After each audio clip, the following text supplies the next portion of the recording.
Şimdi çok ilginç bir şey söyleyeceğim. Normalde kar küreme aracı önden kar alır, arkadan gelen araçlara yol açar. Fakat şu an kar küreme aracı öne geçmiş ve bütün yolu kapatmış. Kendisi bile çıkamıyor.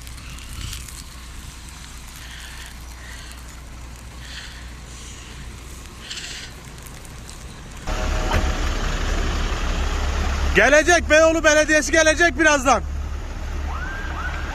Gelecek.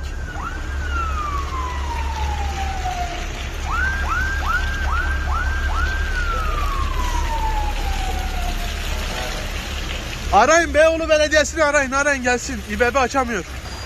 Kolay gelsin.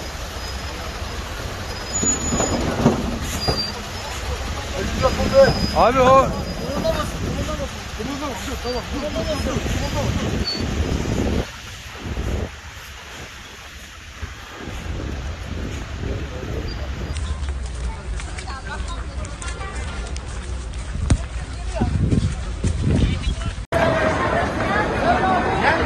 merdiveni durdu. Merdiveni durdu.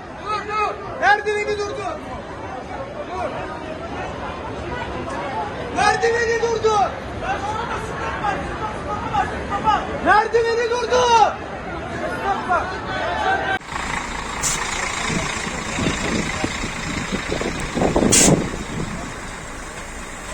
Aramideriye kadar hepsi kilit. Yürümüyor.